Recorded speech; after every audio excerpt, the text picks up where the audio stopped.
Hello বন্ধুরা, তোমরা সবাই কেমন আছো? তো দেখো, আমরা আজকে বিকালবেলা চলে আসলাম রানী রাসমণি ঘাটে। তো রানী রাসমণি ঘাটে এসে ভাবলাম তোমাদের সঙ্গে এই ভিডিওটাকে শেয়ার করি।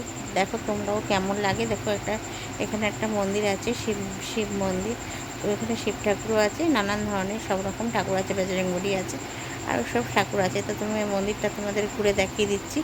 তো দেখো কেমন লাগছে মন্দিরটা, দেখতে অপরূপ সুন্দর। এখানে আসলে তোমাদেরও মন ভালো হয়ে যাবে। এটা হচ্ছে রানী রাসমণি ঘাটের এখানে মন্দিরটা। তো দেখতে পাচ্ছ এখানে একজন ব্রাহ্মণ বসা আছে। তো ব্রাহ্মণটা বসা আছে জলে। যদি কেউ চন্দ্রবেত্য নিতে চাও নিতে পারো।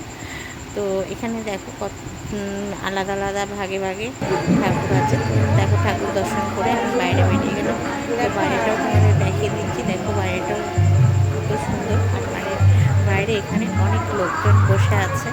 হ্যাঁ, তো মন্দিরের বাইরেটা তোমাদের চলো ঘুরে একটু দেখিয়ে দিই। দেখতে পাচ্ছ মন্দিরের বাইরেটা। হ্যাঁ, তো আমরা ঠাকুর দর্শন করে মন্দিরের বাইরে চলে আসলাম।